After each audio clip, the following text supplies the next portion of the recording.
So, hello guys, my name is Akshay and welcome to my YouTube channel. कल मेरी थोड़ी सी तबीयत ख़राब थी यार, इसलिए मैं थोड़ा लो ऑन एनर्जी था, बट आज आप देख सकते हो फुल ऑन हाई। तो आज का क्वेश्चन देखते हैं। तो स्वागत है आपका आज के पीओडी स्ट्रीट के डे 13 में। और आज का क्वेश्चन देखते हैं क्या है, बेस इक्विवेलेंस। ठीक है, तो अगर आपने इस क्वेश्चन को पढ़ रखा है और आप सोल्यूशन गेस कर पा रहे हो then well and good. Otherwise मैं आपके लिए पढ़ूंगा, सारे टेस्ट केसेस को रन करूंगा और मैं बताऊंगा इसको कैसे कोड कर सकते हैं। ओके, तो शुरू करते हैं आज। तो क्या लिखा है इसने, given a number n and number of digits m to represent the number. Okay, we have to check if we can represent n using exactly m digits in any base from 2 to 32. ठीक है, तो मतलब हमें एक n दिया हुआ है, एक m दिया हुआ है। ठीक है, अब इस n पे n 8 है हमारा, तो हमें 8 बेस 2, 8 बेस 3, 8 बेस 4, 8 बेस 5 से लेके 8 बेस 32 तक अगर कहीं जो भी आंसर आ रहे हैं, ऐसे आंसर y है, 8 बेस 2 जो है आंसर y है। तो इस ये y का अगर नंबर ऑफ डिजिट्स है वो अगर इक्वल्स टू 2 है, मतलब इक्वल्स टू m है, तो हमें भाई आंसर मिल चुका है, अब रिटर्न यस करो। और अगर पॉसिबल नहीं है तो आप रिटर्न नो करो। ठीक है, तो इस केस में लिख रखा है कि अगर 8 इस केस में क्या लिख रखा है कि हमें अगर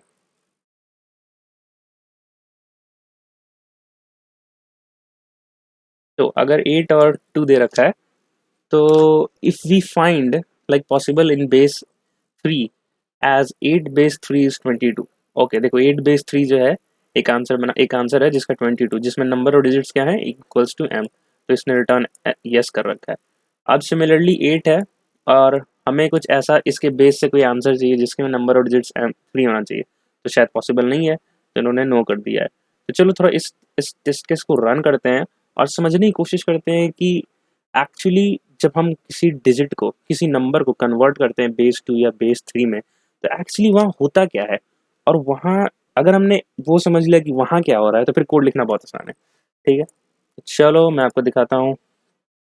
ओके, शुरू करते हैं। तो मैं अगर आपको एक नंबर दूँ, लेट्स से मैंने आपको एक नंबर दिया, that is what, let's say 20 ले लेते हैं। ठीक है, 20 ले लेते हैं। अब अगर मैं आपको कहूँ कि 20 को बेस 2 में कन्वर्ट करके बताओ कि क्या नंबर आता है। ठीक है, तो अपन क्या करते हैं, तो पता होगा हम लोग को कि 2 से ऐसे डिवाइड करते हैं 10, और यहाँ लिख देते हैं 0, फिर 2, देन 5, फिर अगेन 0, एंड देन 2, 2 जो 4, एंड देन 1। ओके, एंड 2, 1 जो 2, and 0, and then 2, 0, and then 1। और ऊपर की तरफ ट्रेवर्स कर जाते हैं, है ना।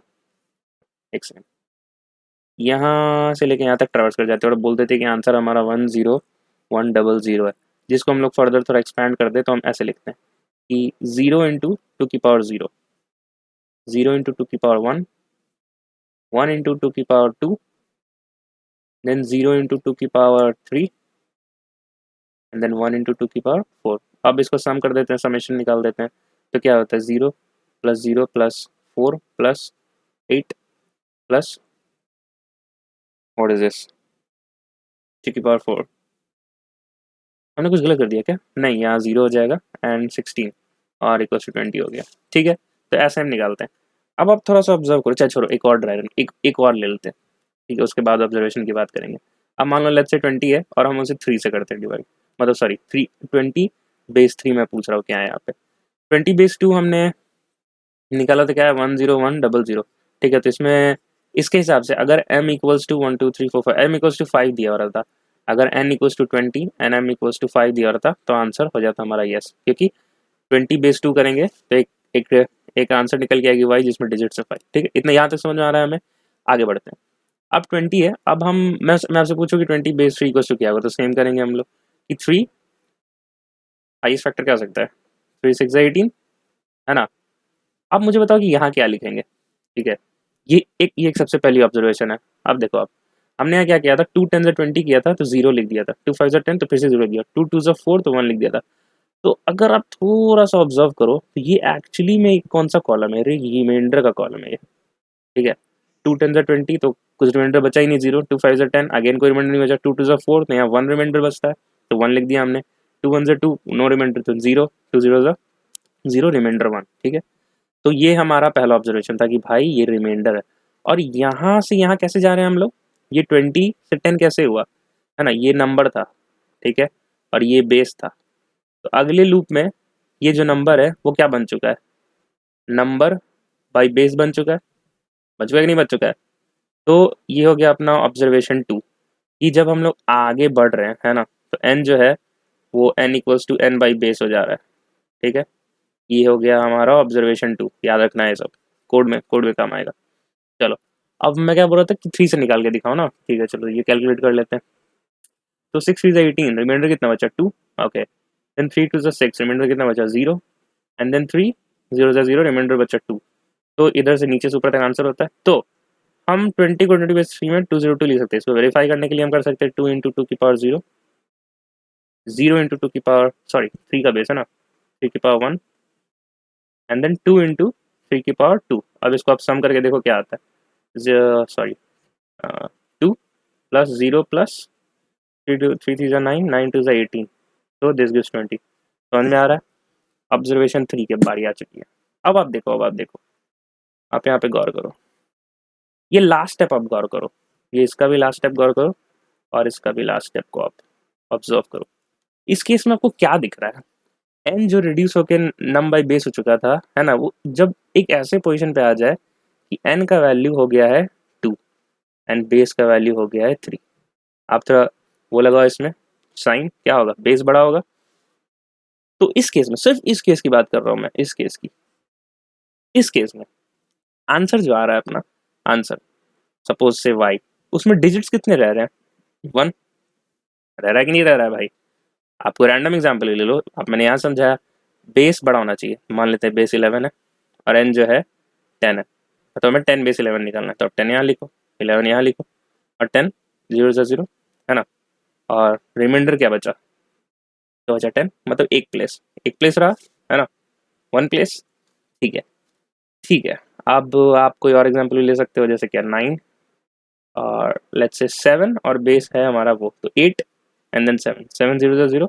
ओके, रिमाइंडर क्या बचा 8, 1 डिजिट। ठीक है, तो ये हो गया भाई हमारा थर्ड केस।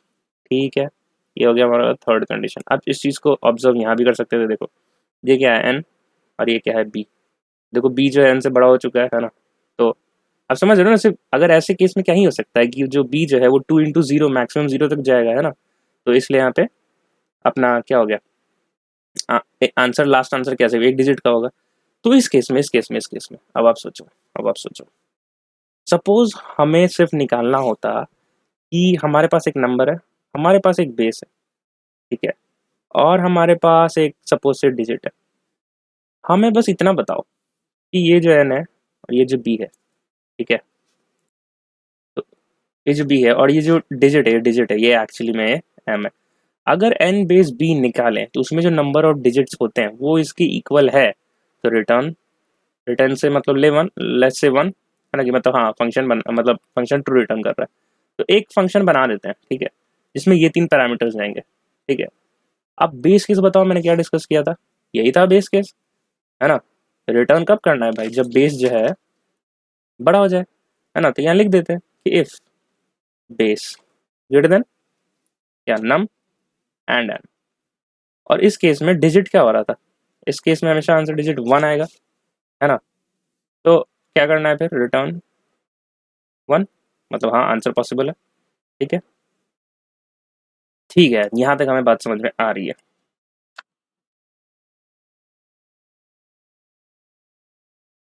तो ठीक है, आगे बढ़ते हैं। तो हमारा ये हो गया। अब हम सेकंड सेकंड टाइम क्या कर रहे थे, सेकंड टाइम हम हमेशा लूप में ऐसा कर रहे थे, एन जो है हमेशा डिक्रीज कैसे हो रहा था, एन जो है एन बाई बेस हो जा रहा था हमेशा, है ना, और हर केस में हमें जो डिजिट है उसको एक बार घटाना पड़ेगा, डिजिट माइनस माइनस करना होगा। क्यों, क्योंकि हर एक स्टेप में हम एक डिजिट कंज्यूम कर रहे हैं ना, देखो यहाँ एक डिजिट कंज्यूम किया, फिर से कंज्यूम किया, फिर से कंज्यूम किया, लास्ट में बस चेक कर लेना है कि अगर ये केस अचीव होता है ना, और डिजिट इक्वल्स टू 1 प्रेजेंट है हमारे किस में, इसमें total number of digits, total number of digits मान लो दे रखा था 2, है ना, और डिजिट माइनस माइनस करते करते लास्ट में सिर्फ डिजिट 1 प्रेजेंट है, और बेस ग्रेटर देन नम है, जहाँ पे हमें पता है कि आंसर 1 आने वाला है, मतलब डिजिट्स 1 आने वाले हैं, सेटिस्फाई द रिटर्न 1।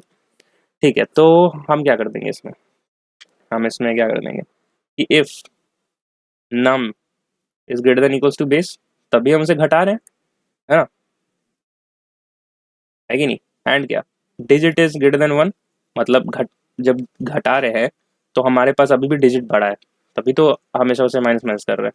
इसमें हम लोग क्या लिख देंगे, इसमें लोग लिख देंगे रिटर्न, घटाया हमने कैसे, बाई बेस से, ठीक है। और जब भी घटाया हर बार डिजिट माइनस माइनस होगा, बेस सेम होगा और माइनस माइनस डिजिट, हर एक स्टेप में एक डिजिट घट रहा है। ये भाई हमारा कोड हो गया किस चीज़ के लिए, कि हमें n दे रखा है, हमें b दे रखा है, उससे जो आंसर निकल के आएगा उसमें जो डिजिट्स होंगे वो इस डिजिट्स के इक्वल होते हैं या नहीं। बात समझ में आ रही है, ठीक है। तो ये हमारा ये हो गया, बट क्वेश्चन ने क्या बोला है, क्वेश्चन ने कहा है कि हमारा जो है exactly m digits from 2 to 32, मतलब भाई किसी से भी आंसर निकाल के तुम दे दो 2 से लेकर 32 तक, ठीक है। तो इसके लिए हम एक फॉर लूप चला लेंगे, बस इस फॉर लूप में इस फंक्शन को कॉल कर लेंगे जो हमने अभी एक फंक्शन बनाया। होप आपको ये बात समझ आ रही हो, ठीक है। तो फटाक से इसको कोड कर लेते हैं, ठीक है। ये तो वही रहेगा जो मैंने अभी ये सूडो कोड लिखा है, एग्जैक्टली वैसे ही लिख देंगे, बट उससे पहले एक फॉर लूप चला लेते हैं, ठीक है। तो for, okay, caps lock for int i equals to 2 है ना, i less than equals to 32, right, and i plus plus. अब हमें क्या करना है, बस उस फंक्शन को कॉल कर देना है, राइट। तो अगर वो फंक्शन लेट्स से सॉल्व, अगर वो फंक्शन हमें रिटर्न करता है ट्रू, तो हम कर देंगे क्या, रिटर्न यस, है ना। तो उसमें पैरामीटर्स क्या पास होंगे, एक तो एन पास होगा, एक्चुअल नंबर हमारा, और फिर क्या पास होगा, हमारा बेस पास होगा, और क्या पास होगा, और हो जाएगा हमारा क्या, अ, हाँ हमारा, हाँ एक्चुअली में, सॉरी, ये बेस हुआ ना, आई बेस हुआ, और एम हमारा वो हुआ number of digits that should be present in that answer when हम एन बेस आई निकालें, ठीक है। तो अगर ये ट्रू है तो हम बोल देंगे कि हमें भाई आंसर मिल गया है, और रिटर्न यस, यही करना था हमें, ठीक है। बट अगर हमें ऐसा नहीं मिलता है, अगर किसी भी आई के लिए ये मिला ही नहीं, तो उस समय हम लोग क्या करेंगे, इस फॉर लूप जब खत्म हो जाएगा तो यहाँ पे लिख देंगे रिटर्न, रिटर्न नो, ठीक है। अब बस इस फंक्शन को इम्प्लीमेंट कर लेते हैं, फंक्शन को बूलियन टाइप बना लेते हैं, बूलियन SOLV सॉल्व, जिसमें पैरामीटर्स क्या जा रहे हैं, int num, int base, and int M को थोड़ा अच्छा नाम देते, डिजिट्स, कितने डिजिट्स होने चाहिए, ठीक है। बेस केस क्या था हमारा, कि हमारा जो क्या बोलते हैं, बेस जो है वो ग्रेटर देन नम हो जाए। अब इस केस में हमें पता है कि जो भी आएगा नम, नम विद बेस, विद बेस, है ना, तो उसका आंसर हमेशा 1 ही होने वाला है ना। अभी डिस्कस किया था हमने। तो यहाँ पे एक कंडीशन डाल देते हैं कि अगर डिजिट इक्वल्स टू 1 अगर बचे हैं, क्योंकि हर स्टेप में हम डिजिट एक से माइनस भी करेंगे जब भी हम num equals to num by base कर रहे हैं, राइट। तो अगर ऐसा है तो भाई हमें आंसर मिल चुका है, रिटर्न 1। अब बस हमें उसको रिड्यूस करना है कि if num is greater than equals to base, अगर नम जो है अभी भी बड़ा है तो उसको घटाते जाओ, एंड डिजिट, डिजिट भी अवेलेबल होने चाहिए, डिजिट ही अवेलेबल नहीं है तो घटाए क्या करोगे। तो इसमें क्या करना है हमें, फंक्शन कॉल कर देना है वापस से, रिटर्न सॉल्व, नम एक्चुअली में क्या हो जाएगा, नम बाई बेस, है ना, और क्या हो जाएगा, बेस को बेस ही पास करेंगे, डिजिट एक घट जाएगी, राइट, ठीक है, ऐसा हो गया। बट इनमें से भी अगर कोई भी केस नहीं है ना, तो उस केस में क्या करना है हमें, कुछ भी नहीं करना है भाई, बोल देना आंसर नहीं आएगा, और क्या ठीक है। तो ओके, इसको कंपाइल एंड रन करते हैं।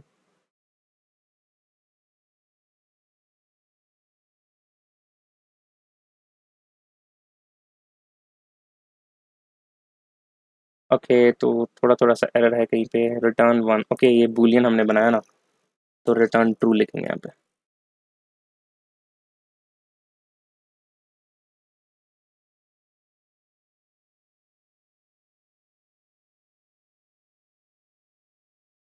तो ये चल जाना चाहिए, ओके चल गया ये, ठीक है, 8 और 2 के लिए। तो वही हमारा 8 बेस 3 जैसा इसने दे रखा था, है ना, 8 बेस 3 22 होता है, ठीक है। और 8 और 3 के लिए हमारे पास पॉसिबल नहीं था आंसर्स, तो एक बार चला के इसको देख लें क्या। सब कुछ निकाल ले क्या? चलो एक बार इसको चला के देख ही लेते हैं। तो अगर हम, मेरे को कुछ पोर्शन रब करना होगा यहाँ पे, तो मैं इस सूडो कोड को रब कर देता हूँ। ठीक है, इतने से काम हो जाएगा। तो अगर हमारे पास 8 है, तो हम सबसे पहले 8 बेस 2 निकाल रहे हैं। 8 बेस 2 निकालने की ज़रूरत नहीं है, मेरे को याद ही होगा, 100 होता है। 8 बेस 3 निकाल रहे हैं, तो उसको 3 से डिवाइड करेंगे, एंड देन 3 2 6, रिमाइंडर क्या बचा 2, 3 0 22, तो आंसर है गया इसका 22, है ना। और m का वैल्यू हमें दे रखा था 3, तो नहीं भाई, ये तो 2 है। और क्या है, 8 को हम लोग 4 से करेंगे, है ना, तो 4 2 8, रिमाइंडर बचा 2, sorry 0, and 4 0 and then 20, so this gives 20। अब 8 को हम लोग 5 से निकाल लेते हैं, बेस 5 से, 5 1 5, remainder 3, 5 0 and remainder 1, so that gives 13, right. अब 8 बेस 6 निकाल लेते हैं, तो 6 1 व्हाट 6, तो रिमाइंडर क्या बचा 2, एंड देन 6 0 तो 1, दैट गिव्स 12। नाउ अब क्या बचा, 8 को 7 से निकालना है, 7 1 7, that gives remainder 1। For this particular step digit minus minus भी करना है हमें, वो सब हो रहा है। 7 0 0 1, तो दैट गिव्स अस 11। अब 8 बेस 8 निकाल लेते हैं, है ना, तो ये तो बड़ा क्या ही बोले ये 0 हो गया, और 8 0, तो और यहाँ रिमाइंडर क्या हो गया 1, तो दैट गिव्स अस 10। हम ऐसे जाते हैं, एक लास्ट निकाल लेते हैं। अब हमें, अब देखो ये केस एक खुद ही यहाँ पे पकड़ में आ गया, ये 9 बेस 8। अब देखो ये बेस है और ये एन और बेस बड़ा है, तो इस केस में भाई हमें पता है कि सिंगल डिजिट में आंसर आने वाला है, तो 9 0 0, क्योंकि मैक्सिमम आप 0 ही क्वेश्चन निकाल सकते हो ना, तो रिमाइंडर क्या हो गया 8, है ना। ओके, ठीक है, तो इस केस में भी आंसर 1 आया, है ना। और अगर आप देखो, अब अगर आप देखो, है ना, तो पहले 9 के लिए निकाला, अब 10 के लिए निकालेगा, 11 से लेकर 32 तक निकालेगा, है ना। And all these numbers 10 to 32 are greater than 8, तो यहाँ से तो भाई हमेशा आंसर 1 ही आने वाला है, जो कि नॉट इक्वल टू 3, कभी भी थ्री के इक्वल नहीं हो सकता। अब देख पा रहे होगे, ठीक है, तो इसका ड्राइन भी कर दिया और इसका नो आना चाहिए था, चलो बहुत अच्छी बात है, ठीक है। ओके, तो इसको अब एक बार कंस्ट्रेंट चेक कर लेते हैं क्या है, n = 1 to 10 power 9, n = 1, okay, नहीं ये फंसना तो नहीं चाहिए, और m का तो हमने चला के देख ही लिया, ठीक है, इसको सबमिट करते हैं।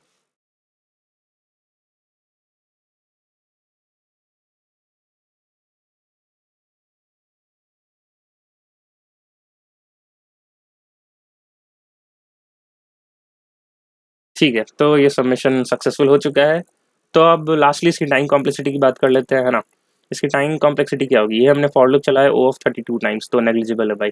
उसके अंदर एक सॉल्व फंक्शन चलाया है, दैट इज बेसिकली वो क्या कर रहा है, this function is actually decrementing the num with the with the divisor of base, है ना। नम को हर बार बेस से घटा रहे हैं, मतलब by base by base by base, जब तक कि हमारा बेस जो है ग्रेटर देन नम ना हो जाए, है ना। तो आपको पता है कि हम किसी भी नंबर को, किसी भी नंबर से अगर इंक्रीमेंट करते हैं, लाइक मल्टीप्लिकेशन टाइम्स आगे बढ़ते हैं या फिर डिवीजन टाइम्स नीचे जाते हैं, तो उस केस में क्या होता है, कॉम्प्लेक्सिटी लॉग ऑफ एन, है ना। तो O(32 times 32 into log N हो गया, राइट। जबकि और वर्स्ट कॉम्प्लेक्सिटी हो गई फिर लॉग एन। और स्पेस हमने यूज़ किया, स्पेस हमने रिकर्जन यूज़ किया है, तो रिकर्सिव स्टैक का स्पेस हो जाएगा कहाँ तक, हम नम को घटा रहे हैं, तो अगर